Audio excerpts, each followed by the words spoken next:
10 million. It's kind of an arbitrary number. Frankly, this presentation's been done every year at reInvent. And the reason is because it's fundamental to the cloud and how the cloud operates. But I'm not happy with 10 million at all. So we're going to kind of raise the bar a little bit. It's kind of an Amazonian principle of ours. And so we're going to go to 11 million today. I hope that's all right.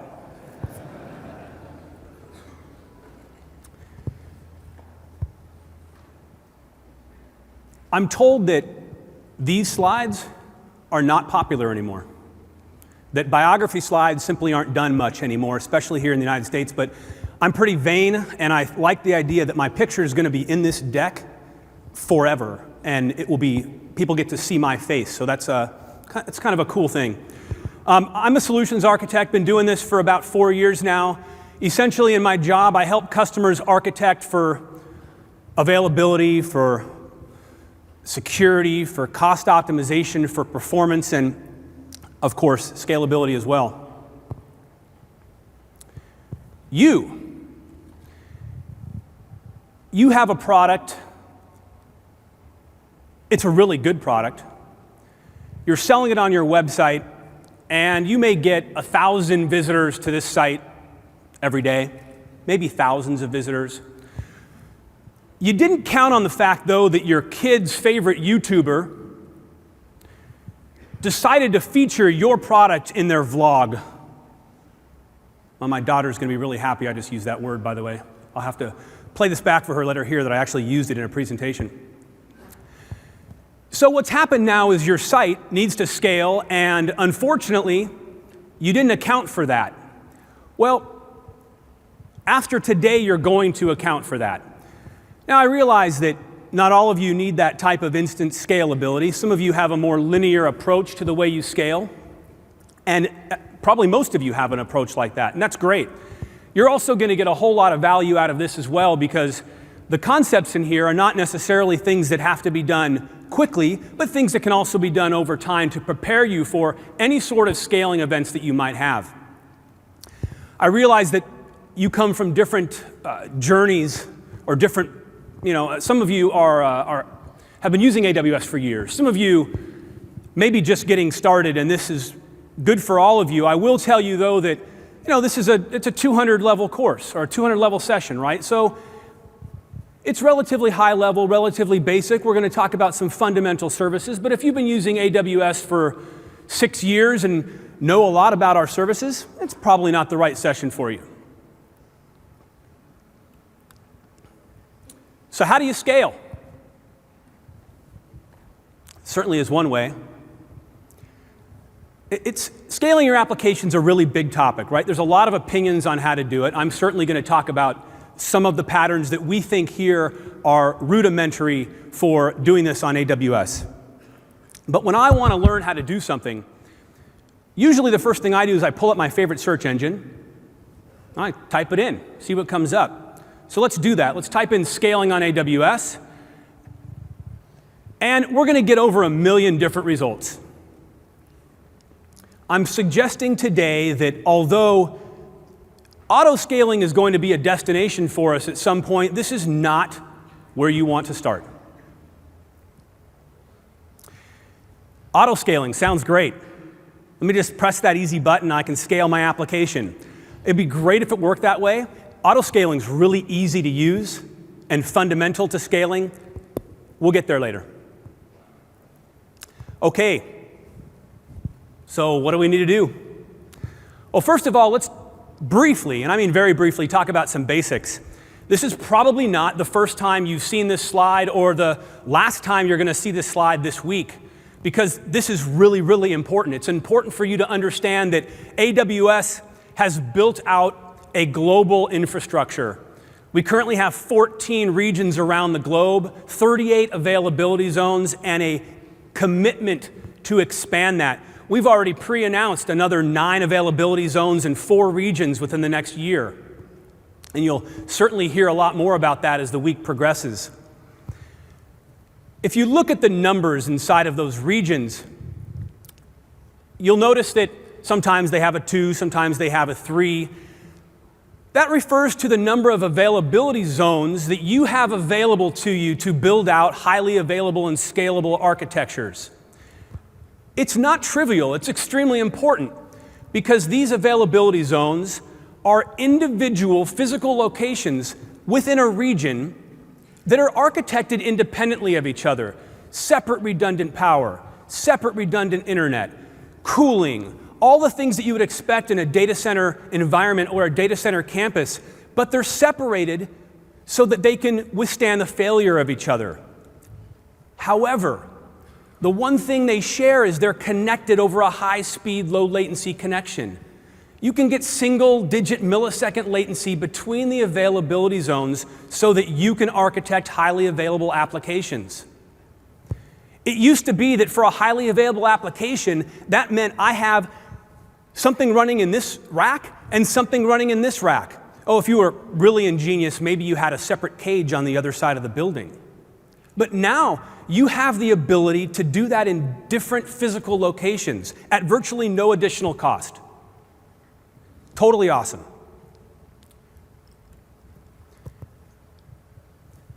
Another global infrastructure map shows our 60+ points of presence around the globe where you can use to leverage two services, Route 53 and CloudFront, that enable you to get your content out to your end users at extremely low latency and do it globally and do it quickly.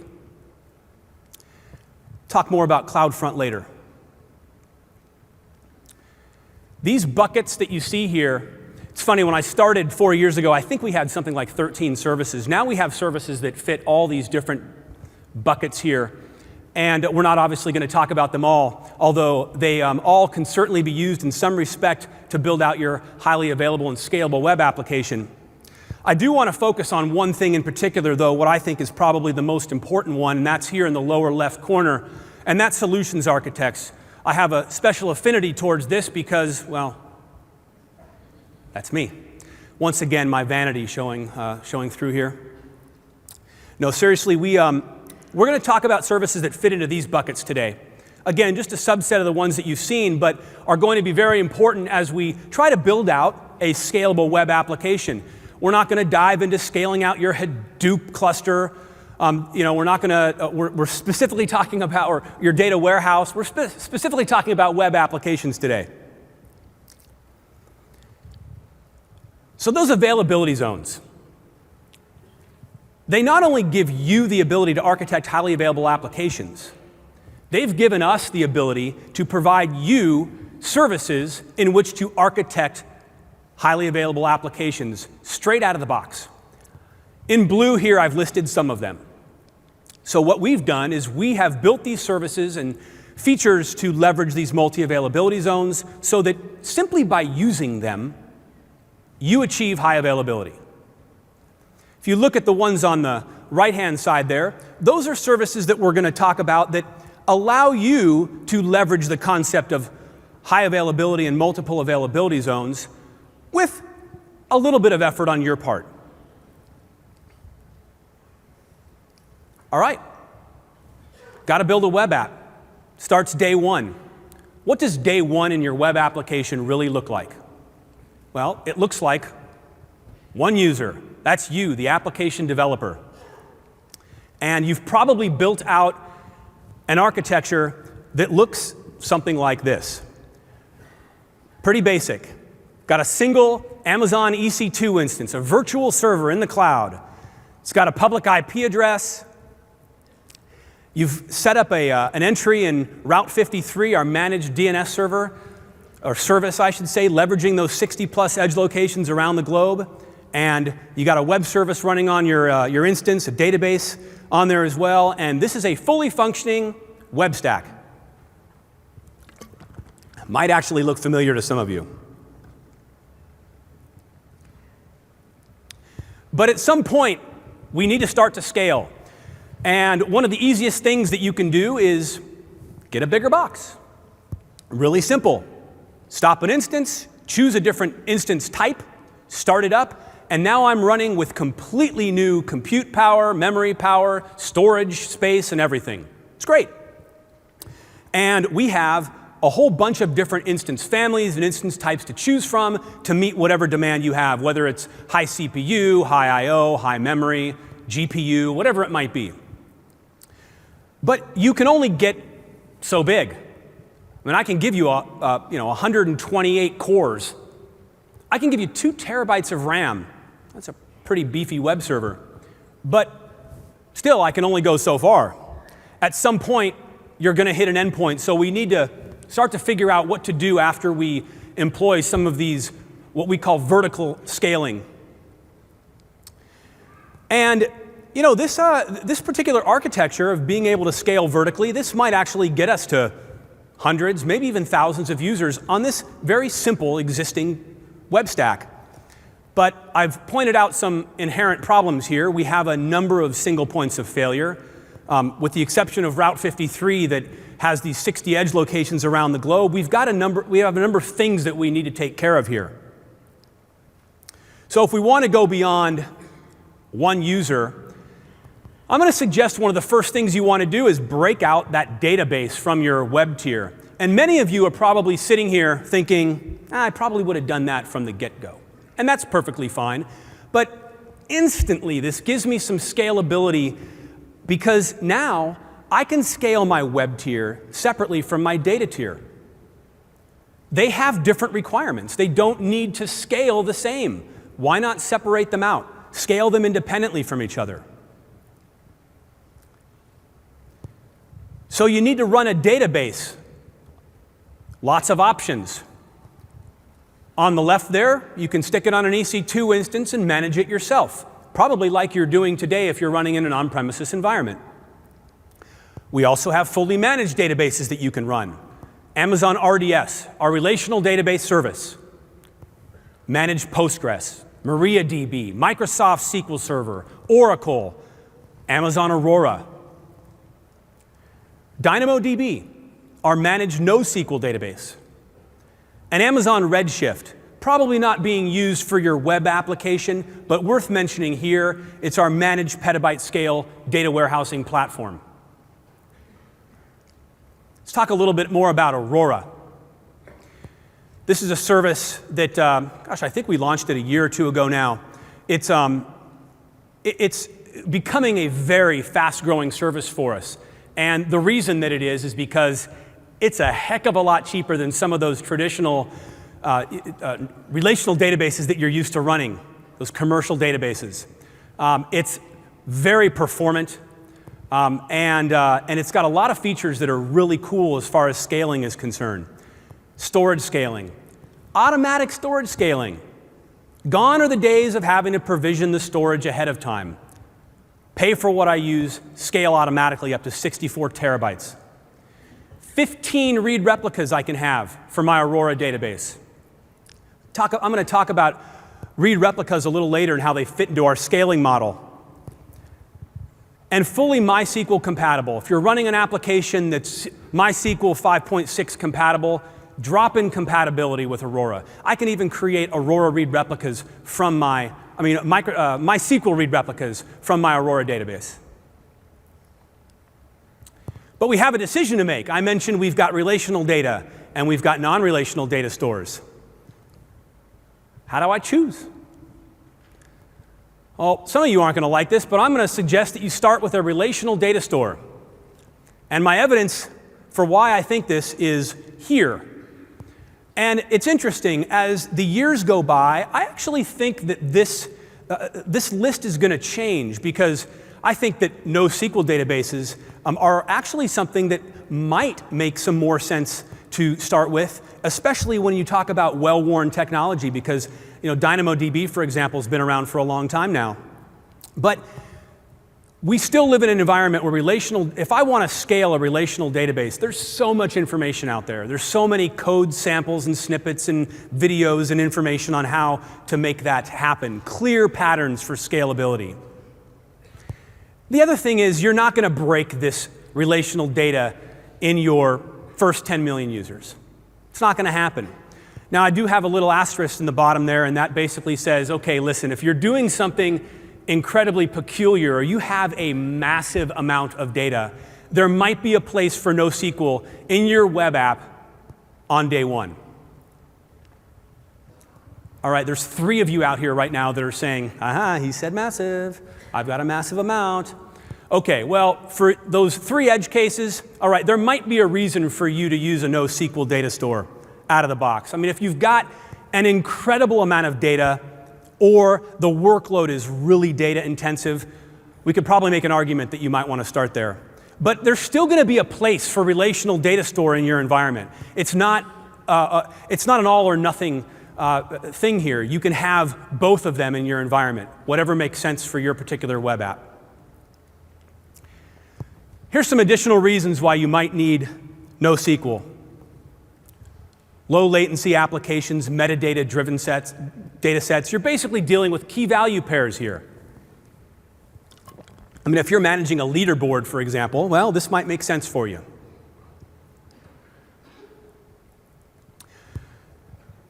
So I want to get to greater than 100 users. I am choosing to use a relational database service from Amazon.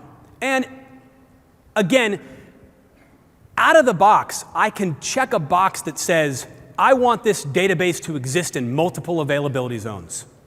And I don't have to manage that. I get instant availability right out of the box. I can venture a guess that nobody in here is really differentiated by their ability to manage a database.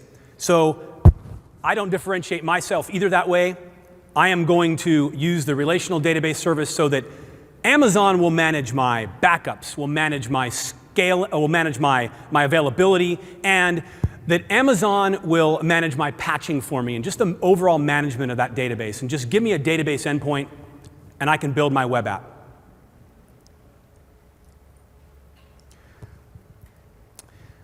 You'll notice that in this diagram, I'm also showing you now the concept of multiple availability zones. I'm distributing my web tier between these 2 availability zones.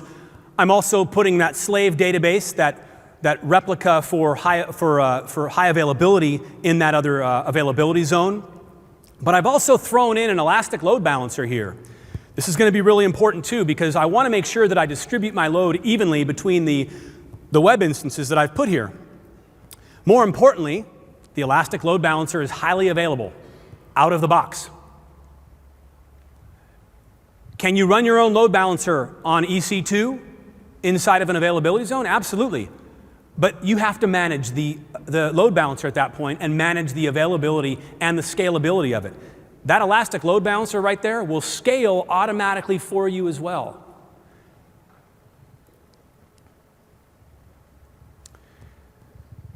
The elastic load balancer, one of my favorite features of it, is the health checks that it performs against the underlying instances that are registered with the load balancer.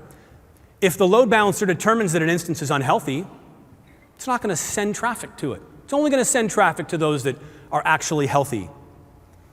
The other feature that's going to really help you with scaling your web app with this elastic load balancer is the ability to offload and terminate your SSL on the load balancer. Anytime I can remove something from my web tier, it's a bonus for me. It's going to give me the ability to get much more performance out of that web tier without having to terminate SSL on it. So let's pull that off, stick it on the load balancer, let it handle it, especially because it's a managed service and it's going to scale automatically for you.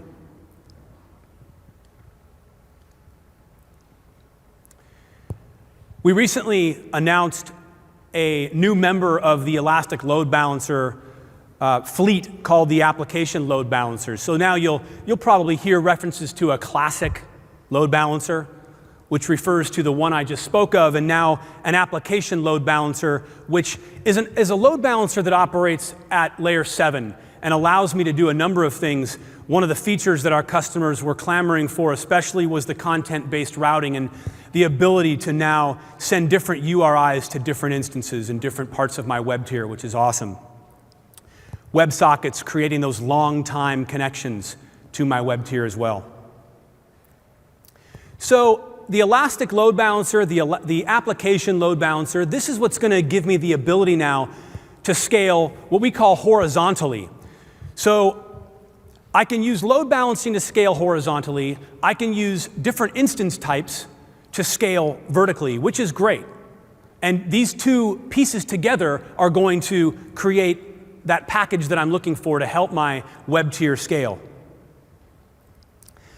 This is also going to get us pretty far. I mean, we can get to thousands, maybe tens of thousands using these tools. But I want to get to hundreds of thousands of users. So I'm going to continue to use my load balancer. I might add additional instances to the load balancer. Maybe now I've got 8 instances. Notice how they're split evenly amongst the different availability zones. But I'm also adding additional read replicas to my data tier. Amazon Aurora makes this really easy. Do this with MySQL as well. But I'm going to add these read replicas to take away the load off of that master database. I don't need my application going to the master for every read. Let it distribute that to these read replicas to basically lower that load and that impact on my database and allow me to scale. This is scaling the data tier.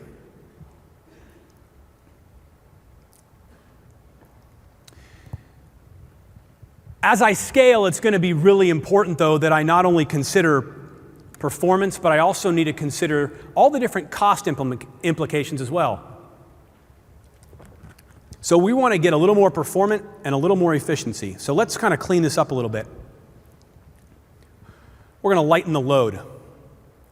And when I talk about lightening the load, I mean taking more and more off of my web tier and off of my data tier. Introducing 2 services here, Amazon CloudFront and Amazon S3. And this is going to give us an ability to take all those static assets and get them off the web tier. There's no reason for them to exist there. I'm going to put them in a highly durable object store, front them with Amazon CloudFront, and get them distributed globally with very low latency.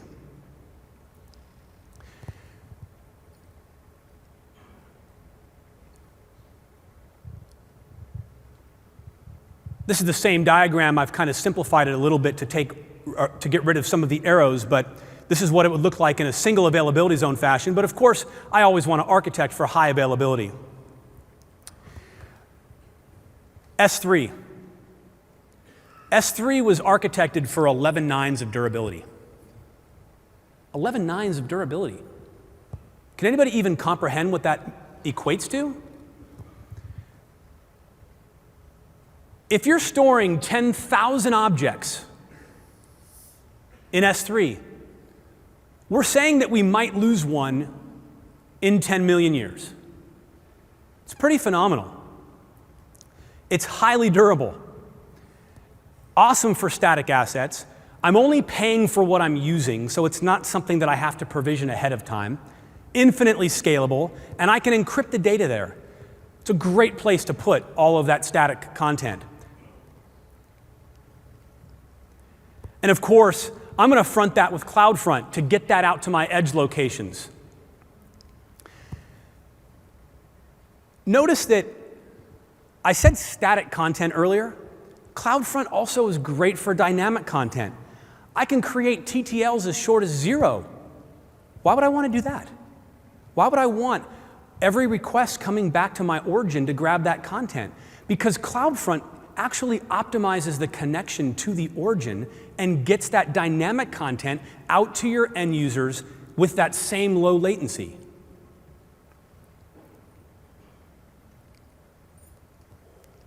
The graph on top there is essentially showing you if I'm not using CDN, I've got greater response times and greater load on the server. But if I use the CDN, and especially getting that content off of to S3 as well, I've now decreased my server load tremendously and created a better experience for my customers. This is going to enhance my ability to scale. Let's shift some more load around. I'm introducing Amazon Elasticache and Amazon DynamoDB. Elasticache. Well, let's go with DynamoDB first. DynamoDB. I'm going to take my session state data, send it off to DynamoDB. I'm going to create a stateless application. If I can remove the session state from my web tier, it's going to greatly increase my ability to scale while maintaining a positive user experience. Amazon DynamoDB is our managed NoSQL database.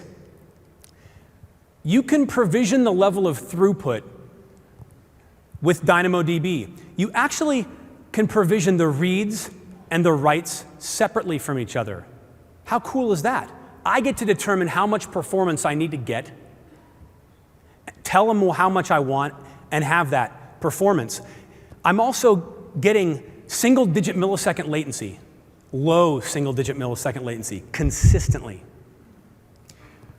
It's a key value store. We also support JSON, items up to 400 KB. It's a very powerful data store and also highly available right out of the box.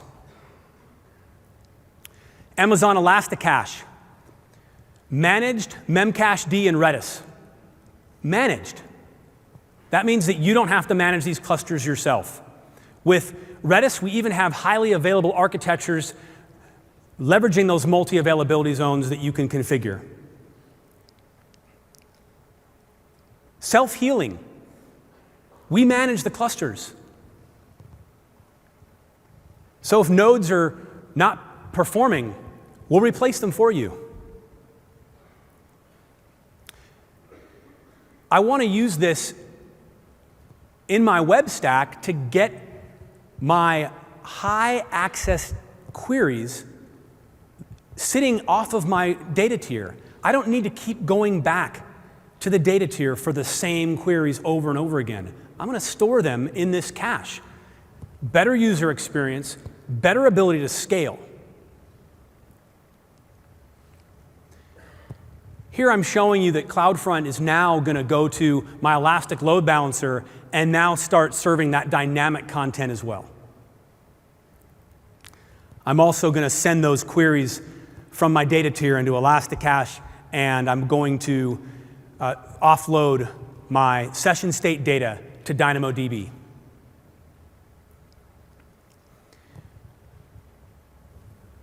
Great. Our environment's a little more lightweight now. We can now go back to the beginning of the talk. We can talk more about me. No, I'm kidding. We're going to talk about autoscaling. Yay! Hooray for autoscaling. We finally got there. So, autoscaling. Automatic. It's auto. That's the best part, right? You can scale without getting that call at 3 in the morning saying that, hey, you have a bad customer experience and you need to actually do something about it. You define how big you want your environment to get.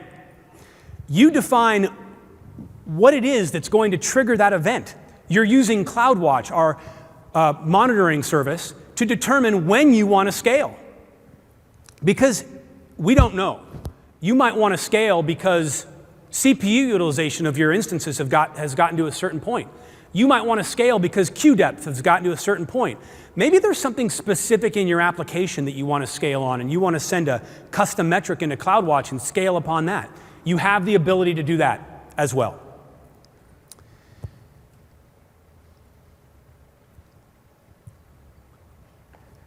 Typical weekly traffic to Amazon.com. Peaks and valleys, right? People are buying during the day. People are hopefully sleeping at night.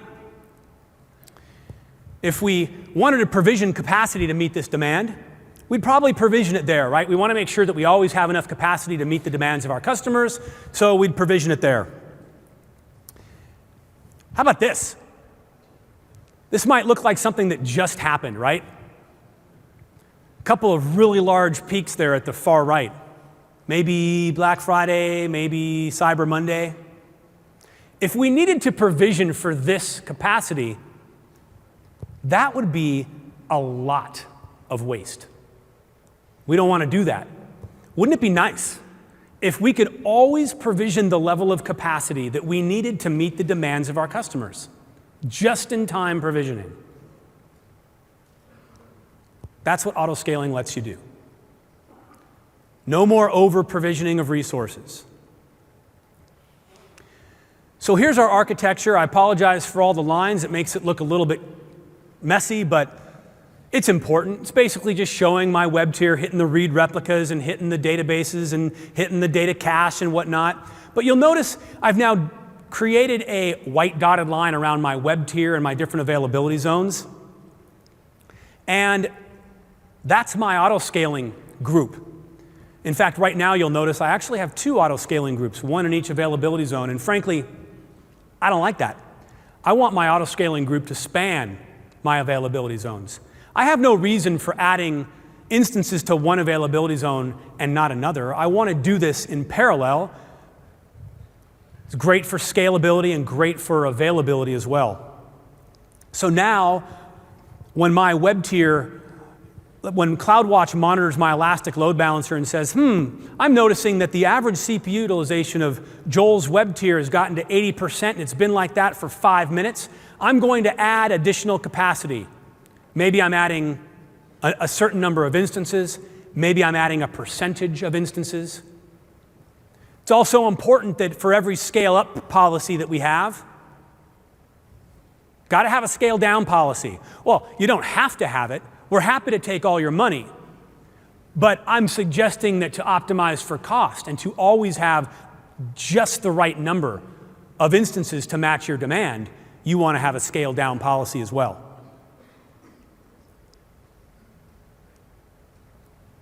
Auto-scaling is great. Love the word auto. Anything we can do to increase the automation of our environment is going to be beneficial. And auto-scaling is just one piece of that. We have a number of application management solutions that help you automate your environment as well. These are some of them here. Notice the continuum. Convenience on one end, control on the other. And you're going to find that you might need a little bit of each of these, potentially. It's, again, not a one-size-fits-all. You can leverage all of these if it makes sense for your particular application and architecture. Amazon Elastic Beanstalk, super simple. Point the service to my application code, define some parameters about how big I want my environment to get, and AWS will create the environment that's necessary to run the application for you. It's great. Very easy provisioning tool. Makes it very easy for deployments and very convenient. AWS OpsWorks. I define my application in layers. I use chef recipes to manage those layers. Amazon provides you with a bunch of chef recipes right out of the box. You can build your own custom recipes as well and use those to manage your OpsWorks environment. Gives you a little bit more control, maybe a little less convenience. If you're an avid user of Chef, I encourage you to take a look at that. CloudFormation, probably from an automation standpoint, probably the most control that you can possibly get is with CloudFormation, because now I get to create a templatized picture of my environment, a JSON formatted template where I define all of my resources and my parameters and everything that I want to run my stack, so that I can launch my stack with this template and I can reproduce it very easily. I can move it to different regions even. If I want to update the stack, I simply create an update to the stack and tell it to update, and I get new resources in my application environment. Very repeatable. But it's be honest, it's not easy to learn CloudFormation. It takes a while. It's a little bit of a beast. But if you want a lot of control, I encourage you to take a look at that as well. And then Amazon EC2, right? You can run all this on your own. You don't need to use any management tools at all. But when it comes to any managed service, generally speaking, we're doing something in response to something that you have asked us for, because you're not in the business of managing this stuff. You're in the business of selling widgets or developing applications. You're not in the business of managing this stuff. So anytime you can offload that to a managed service, you really ought to take a look at that. We also have a whole suite of application deployment tools. CodeDeploy, Code Commit, Code Pipeline. CodeDeploy, for example, is a great way to deploy your code to a fleet of EC2 instances, It's a great deployment mechanism, whether or not you're doing rolling updates or blue-green deployments. You can also point this to an auto-scaling group so that you can update your application at the same time and not have to update different components at different times. You can use this with Chef, you can use it with Puppet, you can use it with Ansible, whatever your favorite application tools are. So we want to get to a point where we can get now over 500,000 users. And as we start to get this big, monitoring and logging, although always very important, certainly becomes even more important at this point because the scale of our application is going to make it a lot more difficult. Don't build these tools yourself. There's plenty of AWS tools and AWS partners out in the expo hall that will be glad to help you out with all of your monitoring metrics and logging needs. And you need to attack this from a lot of different places. There's a lot of components that go into monitoring and logging. And we've provided you with a lot of that out of the box.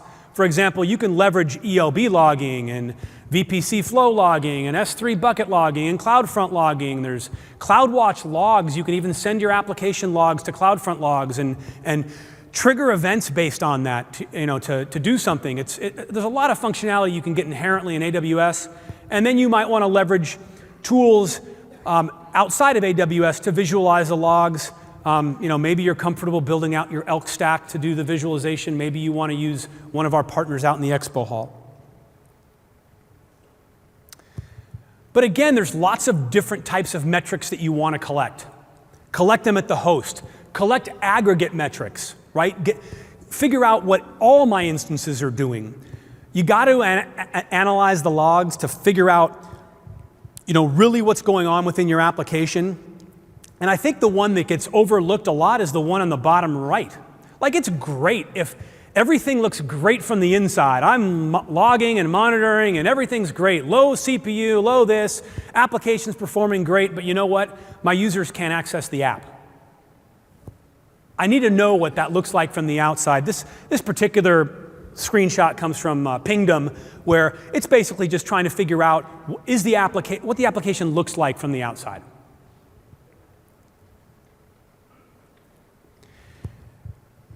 There's still a lot more that we can do. SOA. What is SOA? Well, I go to my favorite search engine again. I'm going to type in SOA. It's going to return, once again, a lot of different results. I'm going to suggest that this is not where we want to start. Great show, by the way, but still not where we want to start. But in this particular case, this is where we want to start. So what is service-oriented architectures? Well, this is our ability to separate the components of our application even further. I don't need my web stack doing a bunch of different things. I need it doing one thing and doing it well. I want to take and distribute the activities that web and app tier need to do out into different tiers of my application. It's going to give me greater flexibility to scale because these components have different scaling needs. Here's some examples of how you might be able to do some SOAing, if you will, on AWS using some of our application tools, whether it's searching or queuing or emailing or notifying or transcoding. Queuing, for example. The easiest way here to pass distributed messages between the different tiers of your application so that you can have different tiers of your application doing different things. It doesn't make any sense for me to build out an application tier and have, it taking orders and emailing confirmations to my users and submitting messages to the to do inventory tracking. I want to separate all that into different tiers of my application and scale them independently of each other. The queue is going to allow me to do that, right? Because I can take an order, have a message put in a queue, and then have all the different components of my application that need to act on that order, pull the message off the queue, and perform an action. And then I can scale those tiers independently of each other.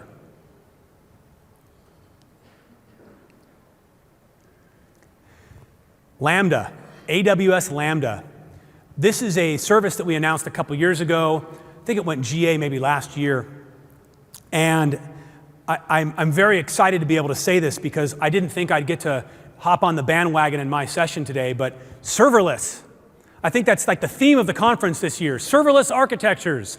If you haven't heard it yet, you're going to hear a lot about it, but Lambda, creating a serverless architecture to allow me to get something done without having to actually build out the infrastructure to make it happen. And Lambda's kind of changed the way that we think about service-oriented architectures. It's essentially event-driven computing. So now I can have an event that occurs. In my last example, maybe an order comes in, and now Lambda can actually execute some code as soon as that order comes in. JavaScript, Java, Python code. Very powerful. And it's managed. What does that mean? Highly available out of the box. Loose coupling sets you free. The more you decouple your architecture, the more free you're going to be. Design everything as a black box, let them scale independently of each other, and favor those services that have the built-in redundancy and scalability built in. Don't build it yourself, it's not worth it.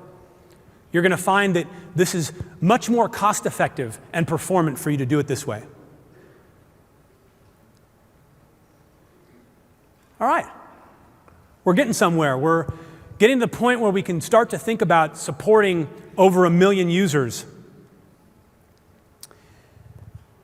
And to get there, we're going to, kind of need a lot of what we've already started, right? Multi-availability zone, elastic load balancing, scaling. We've moved our caching off our DB. We've got the session state. This is great. Our architecture probably looks, something like this. Now, I'm only showing a single availability zone here because of space constraints on the slide, but it's important to note that this architecture would absolutely encompass multiple availability zones. But notice how I've got I've even separated a new worker tier, right? With a load balancer that's actually operating as an internal load balancer. That's not even a public-facing load balancer there in my worker tier. I can load balance internal-facing tiers of my application that may have a job to do. But notice I've thrown in the simple email service, Lambda, queuing, DynamoDB, and of course CloudWatch, right? I want to monitor all this as well. So what are our next big steps? What do we got to think about to kind of get to the point where we can get to our 10 million users? Well, we want to start to think about some issues that might occur. When we start to get over 5 million users, the constraints on the database tier, we've got a lot we can do with Aurora, right? We've got the ability to create 15 read replicas. That's huge, but there's some things that we might want to consider. With our relational data, we can start thinking about federation, sharding, and moving some of that functionality off of our relational data store and into something like DynamoDB. Federation. Splitting up your database based on function or purpose. Rather than having a forums table and a users table and a products table inside of a single database, I can separate those into different databases. Just create a users database, create a products database. This is something that we call federation, and you have the ability to do that to, again, help lighten the load on your data tier and distribute your resources out more and give you the ability to scale them independently of each other. Does it require a little bit of application rework? Potentially, yes. But the other thing too, and it's important to note there, it essentially delays sharding or going to NoSQL, which I would consider to be a little bit more of a disruptive experience. Let's go into sharding. Sharding now is, and you can use sharding again with federation, but if we look at our user table, for example, sharding would have me now take my user's database and create separate databases for different parts of my users, maybe A through L and M through Z, for example. It's a little more difficult to manage, requires some application tuning on your part, but still is a tool that we can employ to lighten the load on our data tier and spread out that load more evenly. And then, of course, starting to think about how much data is actually in my relational data tier that isn't even relational. Does it make sense to start breaking that out and moving it into a NoSQL data tier? If you've got things like simple key value stores or leaderboards or lists, you've got some hot tables maybe, then that's a good time to start thinking about taking some of that out of your relational data store and sticking it in a NoSQL. Why not make it a managed NoSQL data store like DynamoDB as well? Get that availability right out of the box. All right, very quick review. Multi-AZ, self-scaling services, building in the redundancy at every level. Seriously, start with relational data stores. Caching. Anytime you can cache, it's a benefit. We're going to cache the data tier. We're going to cache on CloudFront as well. And automation. If you're doing anything manually, you've got a problem with your scalability mechanism, right? You do not want to be getting those calls at 3 in the morning. You want to go to sleep knowing that regardless of how many customers are hitting your site, they are going to have a positive experience because you've built in the automation at every level. Monitoring, logging, metrics, service-oriented architectures. Don't reinvent the wheel. Focus on what you're really good at and what differentiates you as a customer or as a consumer, building high-quality web apps and selling widgets.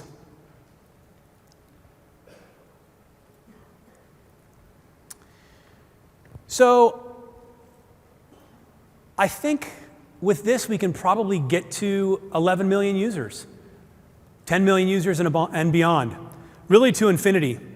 I think that at this point, you're like, okay, 11 million is great, but what if I wanted to go beyond that? Of course, it's a lot of the same stuff. I mean, you may actually need to start building some custom solutions at that point. There's a lot of fine-tuning that you're going to need to do with your application. Don't go to sleep. I mentioned that Lambda is a relatively new service for AWS and has kind of helped us out in our ability to create service-oriented architectures. But if you've been sleeping for the last couple years, that might have passed you by. And pay attention to the latest trends, what's going on. There's constantly things coming out that are going to help you with creating these service-oriented architectures. We even at AWS, we iterate very fast. You'll notice that even this week, we're going to launch a number of different products and features. Last week alone, we launched over 20 different new services or features, just last week alone. And so monitor Jeff Barr's AWS blog or AWS. I think we have a What's New blog. See what's out there because there's always things that are going to help you out. For example, EC2 container service. I threw that on here. That's a managed service that allows you to run your Docker containers inside of AWS and has again offered the ability now to enhance your ability to scale your application by creating a virtualization layer now at the application layer, which is totally awesome.